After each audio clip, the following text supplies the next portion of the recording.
Welcome to Intrinsic Motivation from a Homie's Perspective podcast, where we meet experts from all walks of life to learn their intrinsic motivation so that they can share it with the world.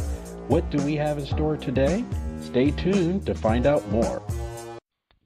Good morning, good evening, good afternoon, everybody out there in podcast land.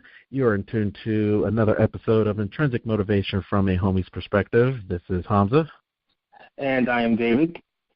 And today we have a alum of Georgia Tech, go Hornets and Yellow Jackets, all that good stuff. And he's going to talk about Alzheimer's disease. He was working with the St. Petersburg Times before publishing his own magazine. And at the time, his 50-year-old wife Martha was diagnosed with Alzheimer's back in '97. His children were still school age in high school and college. And so he's going to talk a little bit about early-onset Alzheimer's and what you can do to actually navigate through those waters. Give us a little bit more information about that. I'm really excited because this is something that most people aren't prepared for. So any information that we can get beforehand for preparation in case that happens, I think all the better. Without further ado, I'd like to welcome Carlen Maddux to the podcast. Welcome, Carlen. Thank you, Hamza. Thank you, David. Good to talk with you. Glad to be here tonight. Yeah, thanks for joining us. Yes, you're welcome.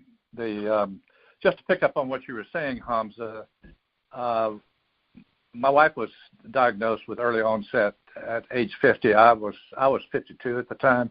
We hadn't even thought about. I didn't even know what Alzheimer's was. I may have heard of it, but certainly was not on my horizon for anything that was coming on. And but it's just just without boring on statistics, the numbers out there are really sort of depressing. Alzheimer's right now seems to be growing in epidemic proportions. There's about 22 million people, about 5 to 6 million who are living with Alzheimer's itself, but then the rest of that 22 million are caregivers for those 6 million. And of that total number, I would guess, educated guess, that we're talking about young people, I'm saying 50 and under with Alzheimer's, would be to 200,000 to 300,000 right now, and that's just unimaginable. I mean, you don't even think of somebody in their 30s, 40s, and 50s. The youngest I've heard so far, as I've been speaking and reading and talking, I've came across one young man who was in his 30s with Alzheimer's disease. Incredible. Whoa. So, yeah, whoa. And so it's not something that's front of mind as you've got young families or you're single and you're worried about a job and whatever else and who you're going to hook up with or whatever else. It's not something front of mind, but right now there is no medical solution to Alzheimer's. They are finding medical solutions to some aspects of cancer, some aspects of heart disease, but right now they have not found any way to diminish the rate of growth of Alzheimer's disease. And as I'm reading more and more, the thing I keep hearing about Alzheimer's is the same thing that you'll hear about if you want to have good health, if you want to have a good heart, if you want to have just keep yourself in good shape, you just get the exercise, be eating right, sleeping right, and the like. But that's about the extent of what's out there right now. And I am by no means an expert medical doctor or the like or any kind of a counselor. I'm just coming from, we lived with this for 17 years in our family. And so you obviously learn a lot and have to deal with a whole lot as you're going through that kind of experience. Absolutely. And thanks for that introduction for that, because I'm wondering, at 17 years, you're always going to continue to learn. And looking back, I think everyone always wants to know signs. And traditionally, like you said, there's a difference between Alzheimer's and early onset Alzheimer's, and the numbers are growing for early onset Alzheimer's. So were there any indicators that, looking back, like, oh, wow, it was surely going to happen to your spouse? Well, I don't know about surely going to happen.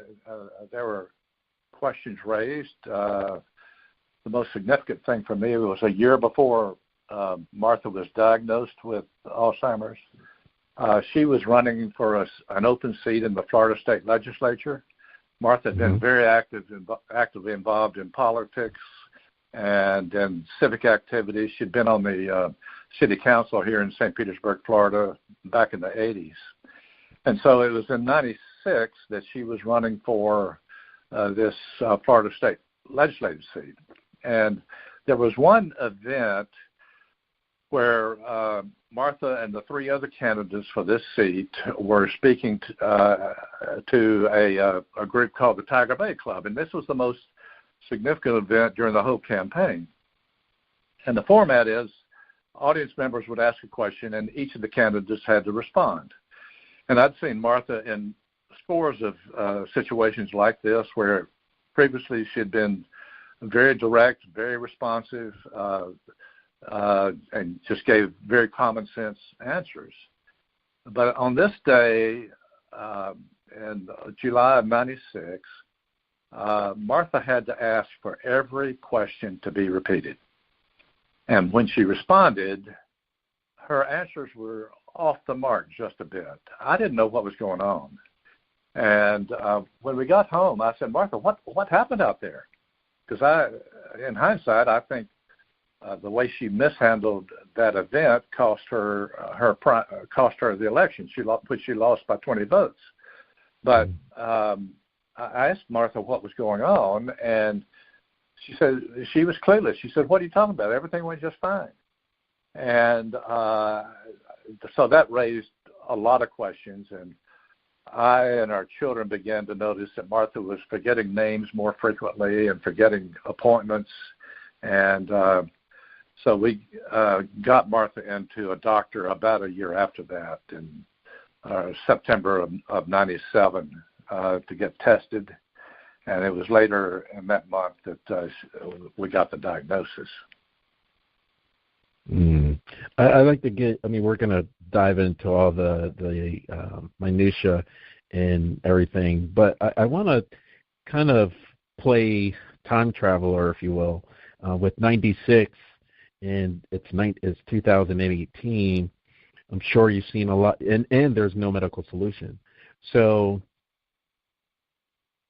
and the numbers continue to grow. I'm just wondering, as far as indicators, would someone in 2018, if the numbers are growing, are there other things that, because if we have to go by forgetting names or numbers. We all do that. I can understand that. But right. This was exceptional for Martha in terms of the amount of forgetting, and just, if you're in politics, you don't forget names, and you keep your appointments. And, very true. And so, very much. But in terms of, you're talking about where are we today as opposed to 96. Right.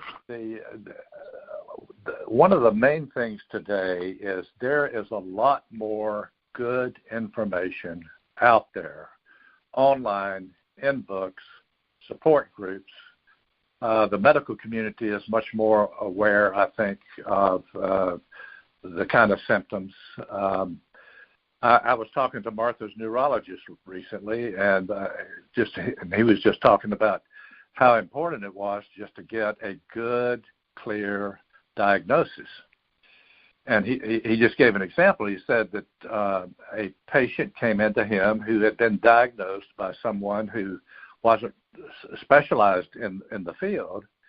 He'd been diagnosed with having Alzheimer's. And so his wife was already getting him lined up for a nursing home and whatever else. And he said, when I went through his diagnosis, it was clear to me that he didn't have Alzheimer's. He had some symptoms similar to it, but he did not have Alzheimer's. And I don't know what the man actually had, but he said we were able to clear up his problems real quick. And so it's just very important. if you're just really, really fearful and wondering, and family members are wondering, it's just important to go in and get with a neurologist or a good gerontologist who knows the fields and knows the aspects of Alzheimer's. Because I don't know if they can do it today. Back in '96, they could not actually diagnose Alzheimer's. They had to do it by a process of elimination. And they would give Martha different kinds of tests. And is it depression? Is it a thyroid issue? And went down several different things and checked off. No, it's not this, not that, not that. The only thing it could be then is early onset Alzheimer's. Mm-hmm. Now, early onset, if a person doesn't know, that means anyone who's diagnosed with Alzheimer's under 65 is diagnosed with early onset. And are we still there, Hamza? I'm getting some minutes. Yeah, I'm here. Okay. I'm checking if it's David. Can you hear everything, David? We heard some interference. I'm sorry. I just dropped my phone. Keep going. Okay. All right. So as I was saying, early onset Alzheimer's is anyone diagnosed with the disease who's under the age of 65. And for somebody who's in their 40s, 65 seems pretty old, but still at the same time, what's causing a lot of the growth in this disease is my baby boomer generation that is just rushing into retirement. And it's a huge bulge in the population, as you well know. And so there's just a lot of people going into 65 and older, which is where the majority of the disease shows up in that age group. My pushback to that, Carlen, is that while the numbers continue to grow, and you're right with the baby boomers, the numbers, at least online, by 2050, the numbers are expected to double. So that would go into, David and I, Generation Xers, and running into that. And so, we don't have the population that the baby boomers have yet. Alzheimer's is expected to continue to grow and get more severe. And I think it's not a matter of pushback. I think what's happening, as rapidly as this disease seems to be growing, my gut feel is that the fear of it is growing even faster. And people are becoming even more attuned to it. And as you well know, fear begets stress, and stress begets fear. And I cannot tell you what caused Martha's Alzheimer's, but there were several issues of stress that I was discovering as we were going through this that just had not really been addressed by Martha. And so it's just very important to keep as clear ahead and keep your life as stress-free as possible. I guess one of the big eye-opening things for me as I was living through this with Martha, I grew up thinking that illnesses and diseases were only a physical issue that had to be dealt with as such. You need to take this medicine, or you need this kind of surgery, or whatever. But it's very clear to me that also, in addition to the physical, an issue like Alzheimer's, but I think almost any kind of crisis, particularly health crisis, is embedded with emotional, psychological, and spiritual issues that just really need to be recognized and dealt with as best we can. And I'm talking about issues are depression, anxiety,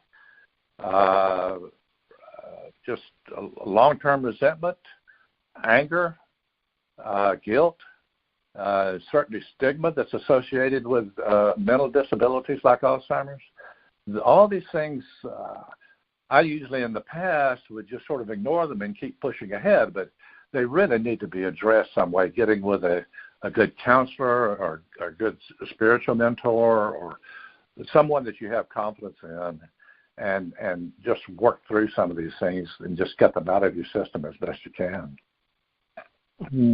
Carlen, was there any history within her family of like anyone else you know of? Not prior to Martha being diagnosed with this. After Martha was diagnosed with it, turns out her mother's brother developed Alzheimer's, and her mother developed a form of dementia. I don't think it was Alzheimer's, but they were in their, let me put this together, they were in their 70s and 80s when they developed it. There is a gene that they have identified as being associated with Alzheimer's, something called APOE4. I don't know what that means, but we had Martha tested for that, and she did not have that gene. So it's not an automatic thing that if you've got the gene, you're going to get Alzheimer's, or if you don't have the gene, you're not going to get Alzheimer's. But apparently, that genetic structure, it makes it a little bit more conducive. I'd like to ask you about I want to go back to stress because you had mentioned that your wife Martha, she was active in politics, and as we grow in our careers and get more responsibility and such, there is some associated stress with it. Do you think? I mean, this was probably going to be the most important legislative seat in her life. Do you think the additional perceived stress was a trigger? In terms of running for this office? Right. No, Martha had run several campaigns. She had run the local office for President Jimmy Carter's first campaign, the local office down here, and then went on and ran some state campaigns and local campaigns as well as her own for the city council. That wasn't it so much. Martha had some issues with her father that had just gone on pretty much her whole adult life and just never had addressed these, never had addressed them except in angry outbursts and stuff. And just, and I guess that's what I'm talking about in terms of the resentment. I mean, I grew up in a Christian home, whatever kind of a faith anybody comes from. Forgiveness is an issue that usually is part of most kinds of faith, and just being civil. And I thought that forgiveness was a nice virtue that you could should get around to at some point, whenever it was convenient. I just become much more acutely aware of just how self-destructive carrying resentment can be. And I think that was certainly an ingredient in terms of Martha's stress.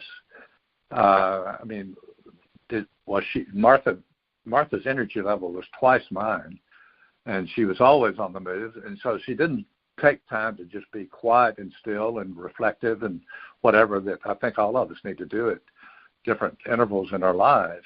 I mean, having 3 kids and being involved like that, and I had a magazine. I was an entrepreneurial magazine publisher, trying to get the magazine off the ground here in the Tampa Bay area. It was very hectic kind of a lifestyle. So that could very well have been a contributing factor as well. But I just don't know. Let me ask you. I want to reset. Let's do a reset, if you will. Kind of play the game with me, because well, first of all, let me say for the record, I don't have children, but for this conversation, I do want to say that most kids coming up today, they have every minute of their waking hours accounted for, right? They have the play dates, and yes.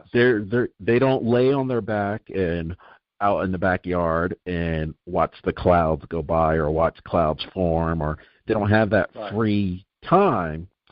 And so you're saying if we're running, the body's going to give up on us at some point, and hopefully later than sooner, but we're coming out of the womb today with that type of hectic lifestyle. Absolutely. The culture that we're in right now just doesn't permit much downtime at all, and not just for kids, for adults. in terms of the pressure to make a living and the pressure to be with your peers and the like. And it's important to be with your friends and the like, but it's also just very important to take some time to be quiet. I mean, one of the things that Martha and I learned as we early on is after her diagnosis, a Catholic nun up in Kentucky that we visited with for a week just said we might want to check out meditation, and this was in 1997. So meditation, or certainly transcendental meditation, been around since the 70s, so that wasn't a new concept.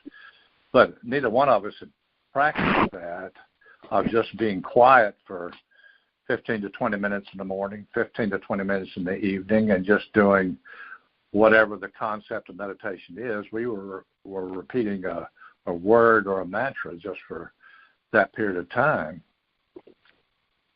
What happened with us, there was nothing magical about it, but just over time, I began to sense that Martha was becoming less anxious. She was just showing herself to be more relaxed. I certainly was feeling that as well. So I consider that to be very important, very critical as we were going through this 17-year odyssey. And with meditation, like any exercise, you start out and you're like, well, how do I calm this monkey mind? And you come to a point, like you said, with transcendence. Did the meditation sessions start to grow over those 17 years? You mean grow in length or what? Yes, growing length. No, I've kept it. I mean, we were following the tradition of a certain Benedictine monk who was just suggesting his whole concept was he wanted to get this concept of meditation outside the monastic walls into the lives of folks like us who were running on the street all day long. And his suggestion, which I've followed still to this day, is just like 15 to 20 minutes in the morning and 15 to 20 minutes in the evening.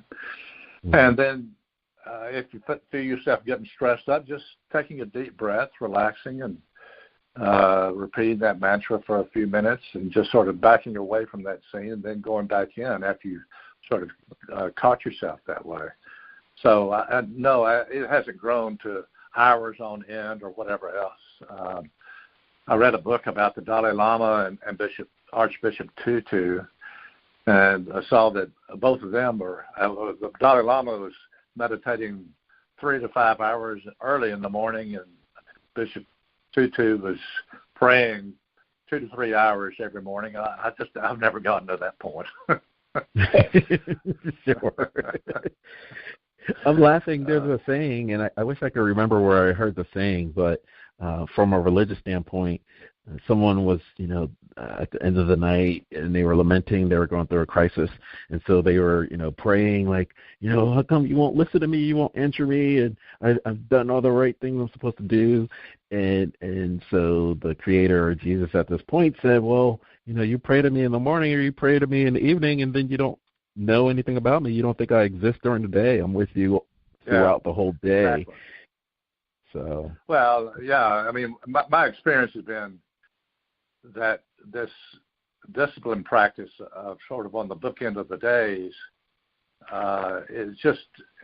does increase my awareness of something beyond me and beyond what I'm doing. I mean, not all the time. I certainly still get obsessed at times, and I get preoccupied and whatever, but I'm becoming more aware of situation of when I am doing that, and I'm able to back away some. So, but yeah, I mean, you just can't I'm blocking out these 20 minutes and then not even trying to be aware of how I'm coming across and aware of my situation or where I am and the like, and aware of other people around me.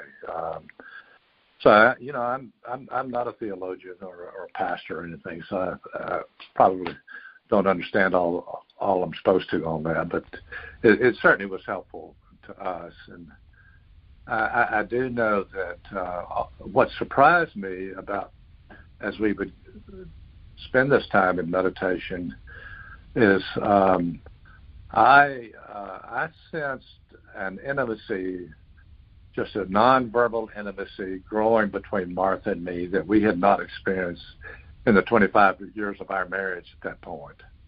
And that was very meaningful, very, very important for me. And I think just have an innate instinct that Martha was sensing that same thing as well.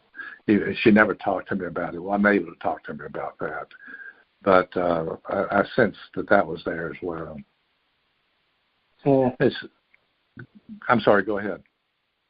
No, Carlen, I was just going to ask you real quick, in the 17 years that you were, dealing with it and your wife, are you aware of any statistics as far as how prevalent it is within men as opposed to women? Is it yes, like the Alzheimer's Association has a lot of statistics. If anyone is interested, they can go to that, and they have a button you can get to their statistic guides. But those diagnosed with Alzheimer's, 2/3 are women. Wow. Interesting. And don't ask me why, but that's what it is right now. I do think one of the things, women are more prone to be caregivers, whether someone is sick or not. But I mean, they're the ones who are watching after the children, making sure they're doing all right. And that could very well, the stress from that could very well be a factor. One of the things I haven't really made clear right now is that a lot of the focus has been on trying to find a cure for Alzheimer's, and the focus has been on the person who's living with Alzheimer's, the disease itself. But right now, the burnout rate among the caregivers of those with Alzheimer's, family caregivers, the burnout rate is just rampant. And there's no statistical information that I've seen. I've certainly seen some anecdotal information where the caregivers often may die before the person they're caring for. And just because of the stress, if someone has not been around the person with Alzheimer's, they probably just can't understand what that stress is. But I mean, emotions just can turn on a dime. You can expect you're going to be going in one direction, and you wind up going in another direction, and you just got to. I mean, after a while, I just had to get to a point where I realized that, I really need to step into Martha's world. I need to stop trying to make her correspond with my world and the world as we have been living in it. I need to step into her world and try to understand what she's communicating. She was able to talk for the first 2 or 3 years, but about the third year or so, it was still talking but not making a lot of sense. So I just the timeline escapes me, but after a while, Martha was just not able to talk at all, and so there's a lot of instinctive kind of stuff that you have to be attuned to and be willing to be attuned to, and so it's just. It's a very cliche kind of saying that anybody who's been around caregiving knows. It's just, but if you're really going to take care of your loved one, you've got to take care of yourself. You've got to get your exercise. You've got to get a break, and you've got to be able to step away for a while. That doesn't mean that you're ignoring and that you're not responsible, but it's being responsible to give yourself a break. And that was one of the things that our 2 older children gave me. It was the best gift I had during these 17 years. After they got home graduated from college, David and Rachel came to me and just said, "Daddy, we want to give you a weekend a month off, where you take off Friday afternoon after work and then come back in Sunday afternoon." And I jumped on that offer quick. I wound up going to a monastery where it was quiet. I could vent. I could gripe to the orange trees up there at the monastery where I was. I could go walking, read, write my journal, whatever, and just not have to be strictly focused on what's going on with Martha right now. But that was tough on the kids. I mean, they had to step into a role reversal with their mother, and that's a hard thing to do. They were in their early to mid-20s at that point, and but it sure was helpful to me. So there are a lot of things that a caregiver needs to think about doing, but we just my experience is, well, I'm a responsible guy. I can do all this myself. I can take care of this. And I got charged one time too many before I finally said, I've got to have some friends helping here. I've got to have some family helping here. I've got to pay a caregiver to come in while I'm at work and be with Martha during the day. If you can learn that lesson early rather than later on like I did, you'll be a lot better off in terms of asking friends to help. And if someone offers to help, not be polite and say, no, you don't need to do that, thank you very much. If someone offers to help, say, okay, what can we work out here? And bring them on board and just get that kind of help as much as you can. Absolutely. And so you were talking about women being the majority of people that get Alzheimer's, and I don't know if you knew that men are a higher number of getting Parkinson's disease. I did not know. I haven't seen that. Yeah, I have a colleague that owns a home care company, and all of her men that she sends caregivers out to, they all have Parkinson's, and all the people that have Alzheimer's are women. I mean, it's not that cut and dry, but the representative numbers are definitely there. I wonder why do you think that is on our Parkinson's? Any explanation for that? It's just I think it's more of the motor skills in that, guys are usually traditionally with their hands and, throughout life. And so that could contribute to it. One school of thought for Alzheimer's is, and again, just an asterisk by the statement here, so we don't get any calls from from FDA or anything like that. But my friend, she used to be a pharmaceutical sales rep in the 90s.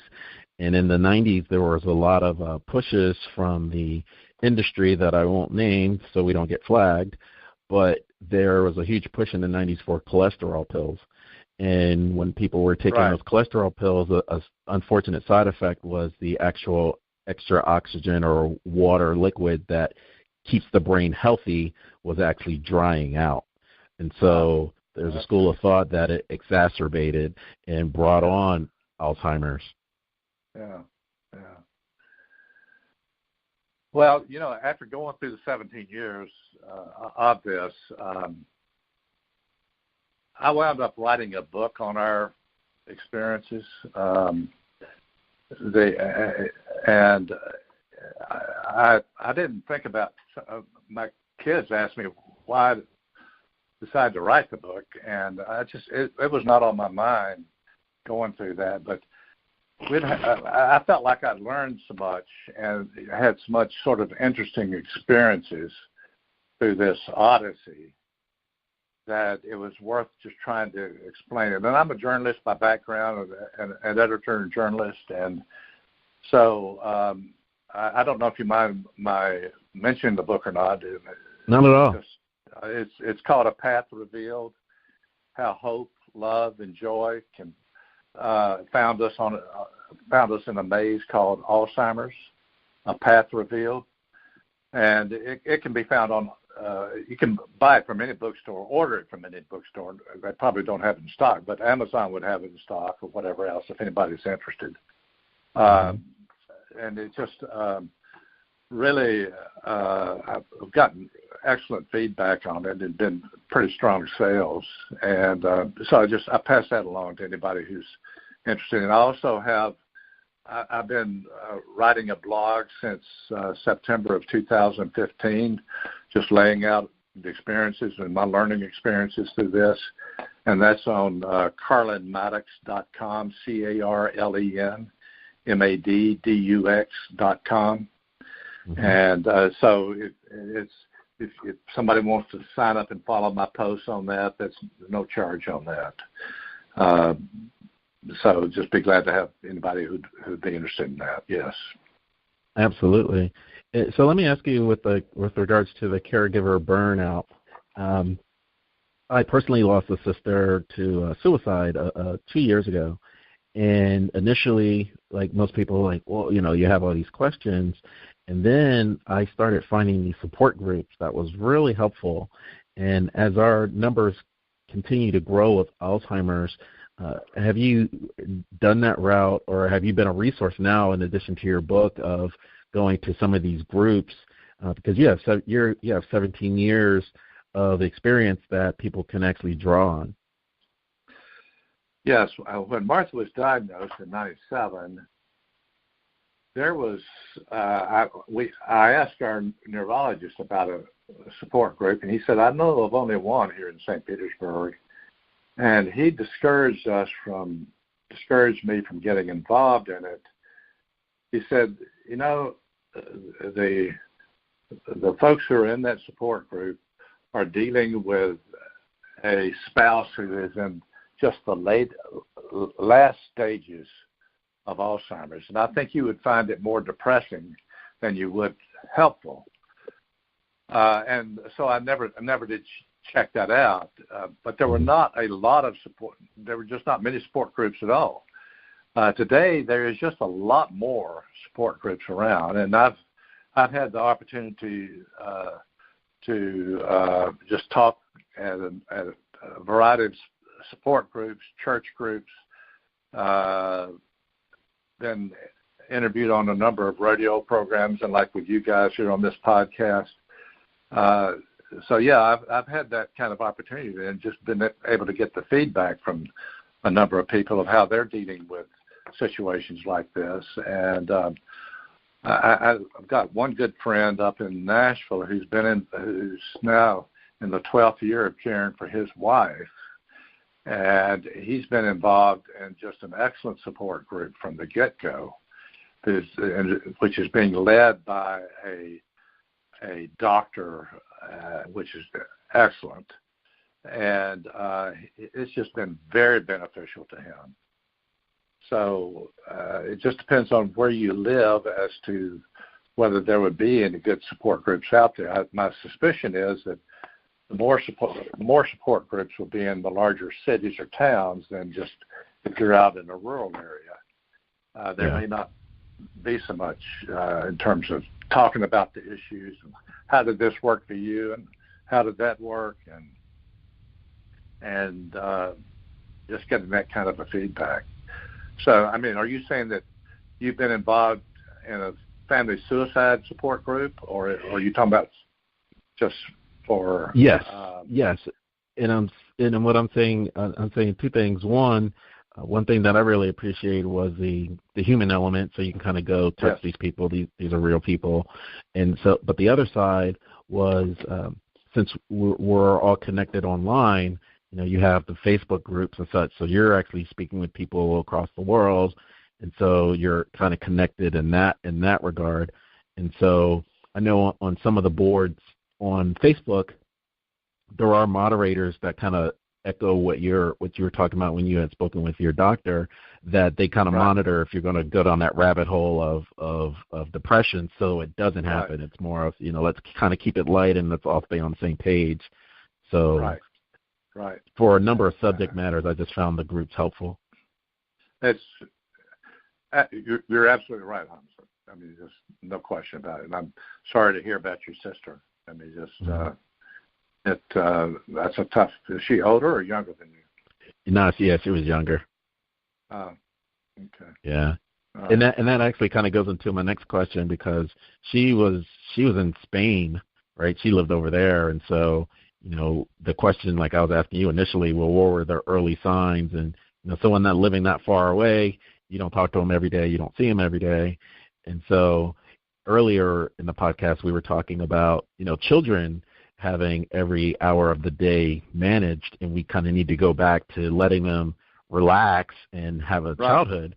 And so my question to you is, do you feel like we're going to go back with families too? Because with historically, families kind of stayed together or they lived across town. You know, maybe the jobs weren't there in certain cities. So now you have family that's all over the globe, so they're not together. And maybe that would kind of balance out this caregiver burnout, because there's only usually one other family member that could deal with someone going through Alzheimer's or anything else. Yeah, there are a lot of situations where one sibling, say, would be taking care of a parent with dementia or Alzheimer's, and other siblings are living elsewhere. And then they come into town to visit, and then suddenly they become critics. You're not doing this, and you're not doing that, and so that could be a very tricky kind of a situation, and feelings can get hurt real quick. And it's just each family's got to figure it out in terms of if we want someone to be in charge, the one who's local, then we need to let them be in charge, and need to honor that. And and I would say this in terms of our three children. Have two who are living in here, one in Tampa and one in St. Pete, and then a daughter up in the D.C. area. I'm not sure they would be as close as they are right now, that they would have each other's back like they do had they not gone through this.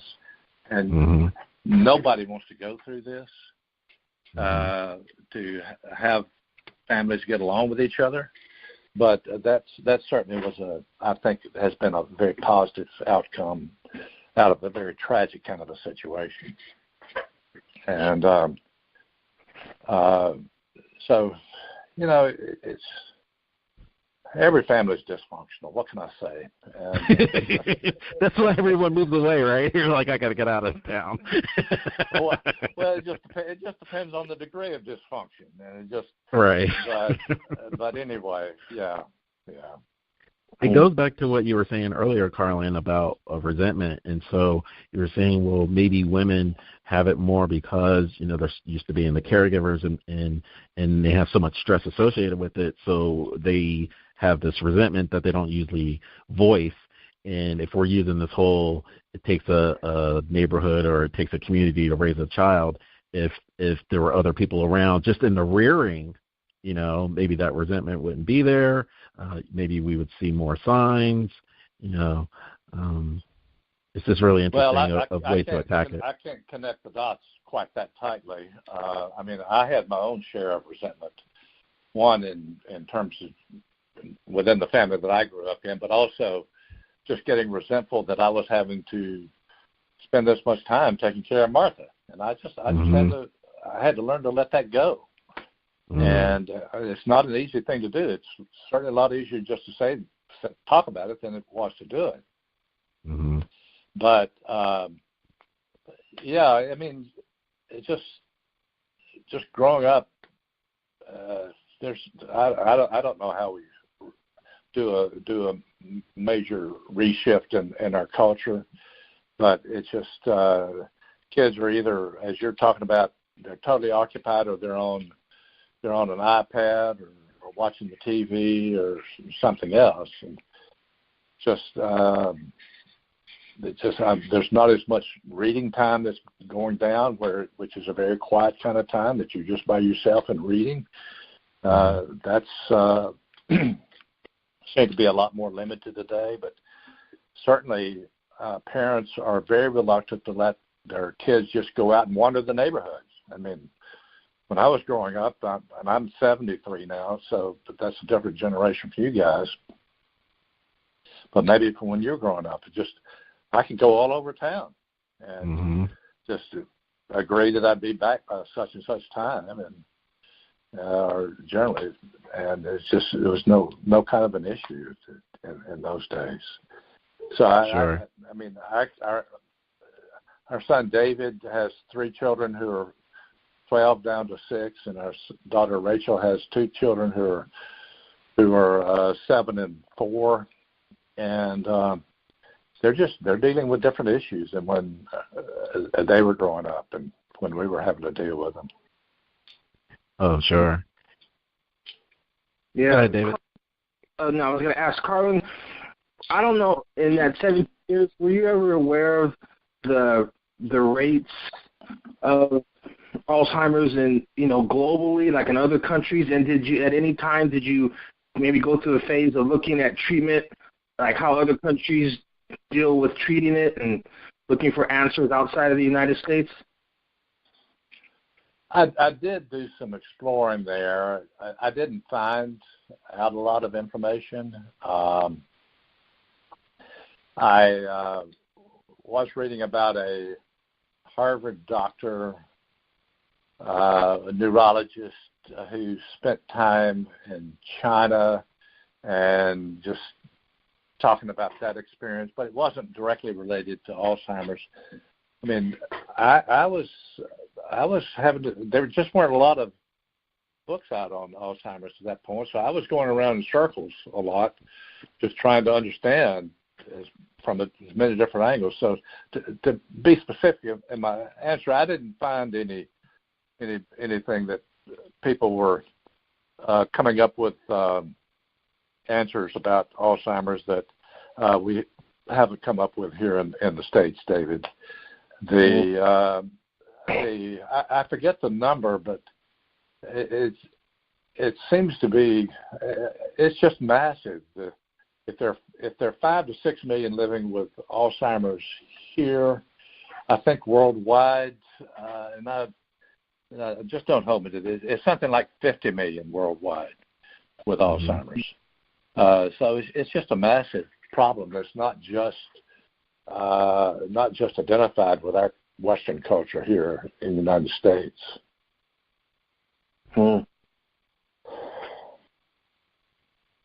Yeah, so when you're talking about Alzheimer's disease, I mean, it's memory loss. There's a big cognitive decline. And you had talked about riding your bike and being around town and reading and things like that. Right. And with technology, there's more of a reliance. I'm guilty of it too. So, I'm not standing on any soapbox, where there's an over-reliance on my Alexa or my, Google Assistant, and you're not using your typical brain exercises that was probably used more often. So do you think not exercising your mind as usual, like you're supposed to exercise your body, could also contribute to this deterioration? That's my gut feel. I mean, just think about it. If you had to add a string of numbers right now, how would you do it? You'd do it with a calculator. That's right.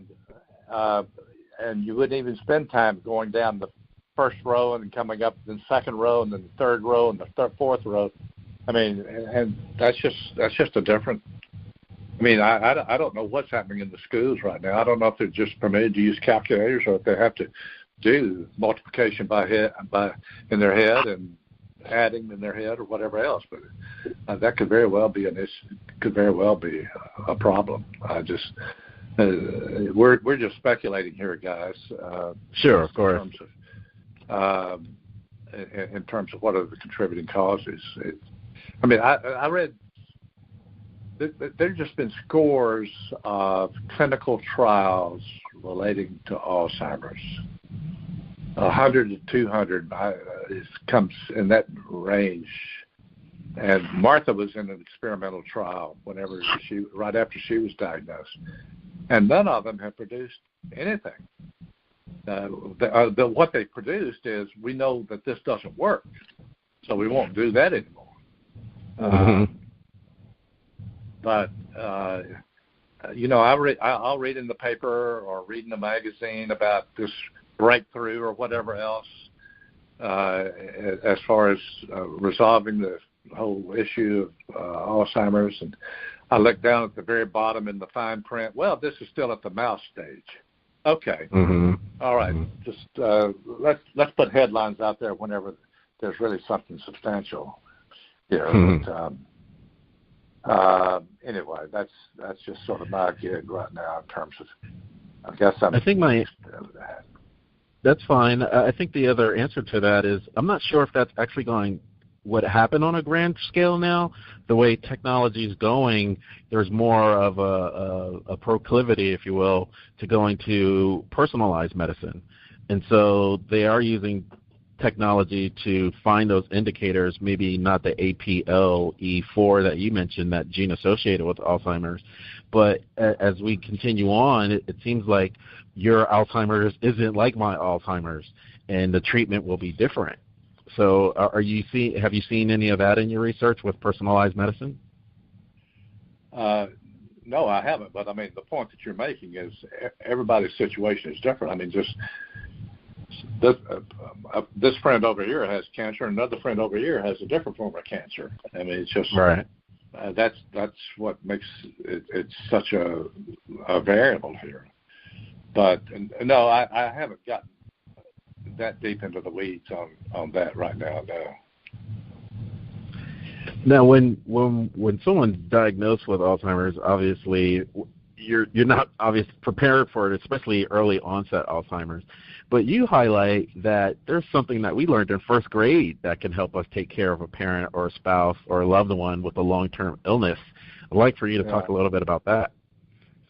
Yeah, I mean, this is something that I think everybody, when they're being taught how to get across the street, just to stop, look, and listen. And it was just very important for me to stop. When Martha was trying to communicate something to me, when she was not able to talk, I just, rather than be distracted, I just needed to stop and focus in on what she was trying to tell me, and just pay attention and just work through that to a point where she is just not as frustrated as she was getting to be.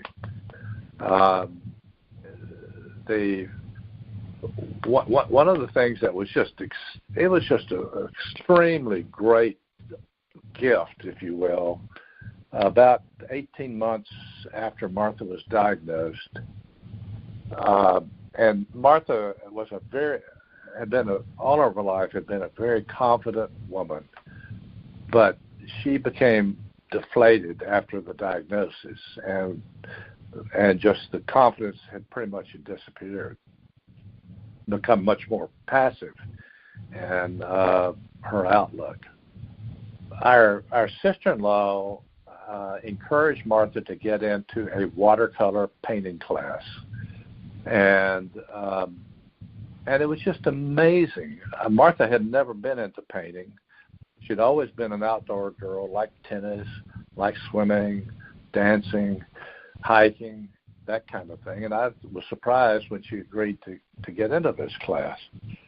But over the course of 2 years, it's just amazing some of the stuff she came out with. Her coloring was just bold, vivid, different, unique kind of thing that I didn't know that was possible. And Martha's confidence just reemerged during that time, and she became reengaged. I remember the time she would say, "Let's go to the craft shop," and she wanted to go there, and she looked through all the paint brushes and the paints and the paper and everything, and making decisions. And that was just wonderful to behold, coming off of the depressing kind of time that we've been going through. So it's important to, what is it that it's important to look for some of the small gifts, some of the things that your spouse or your parent just may be getting their attention. And there was my neurologist Martha's neurologist pointed me to a YouTube where this older gentleman, African American, was just into a deep kind of Alzheimer's or dementia. Just nothing would get his attention. It turns out that he had a music background, And one at the nursing home where he was, one of the attendants picked up on this, and so started playing the piano with him. And suddenly, this man started waking up and getting alert. Well, it turns out that in his earlier life, he had been in a band, and some of his band members, all older and retired at this point, got word that he was interested in doing some music some more, and they came together, and the guy was starting playing the piano again, and when he'd just been totally out of it.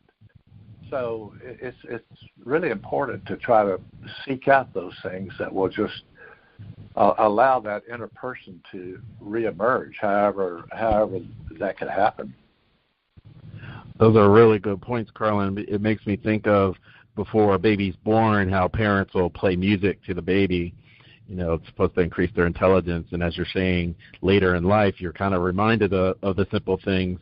And other thing I've seen online and in local groups here, you have a lot of adult coloring groups. And so you're thinking, wow, we're going to get together and color, but it's kind of like you said, you're taking a step back and just remembering the simpler things, and it gives you all those endorphins go off that you never would have imagined. Exactly. I mean, and that I can tell you as Martha's caregiver, that was a great relief to me. It was great for Martha, but it was also a great relief to me, and got some of her paintings up on my website under the About button, that if anybody's interested in seeing it. And it's just pretty incredible kind of stuff that came out. And that this lasted about 2 years for her, and then she lost interest in it and faded away. Yep. And so with your book, if you want to take this time, we are at the top of the hour, so I'd love for you to highlight your book one more time, where they can get it, and your website where they can follow your blog. Sure. The name of my book is A Path Revealed, How Hope, Love, and Joy Found Us Deep in a Maze Called Alzheimer's. And you can find it on Amazon under that title or under my name, Carlen Maddux, CarlenMaddux. And that is my website as well. It's www.carlenmaddux.com. And you can sign up for my blog there, or just check out anything else I've got going there. And just be glad to have someone if they get my book and they have questions, my email is on my website, and you can email me and get in contact that way. It's just thank you very much for that opportunity. Absolutely. Well, you've been in tune to another episode of Intrinsic Motivation from a Homie's Perspective. This is Hamza. And I'm David. Carlen, it was a pleasure speaking with you. Let's stay in touch, sir. Okay, I appreciate it very much. Thank you, David. Yes, thank you. Okay. Thank you. All righty. Bye-bye. Bye.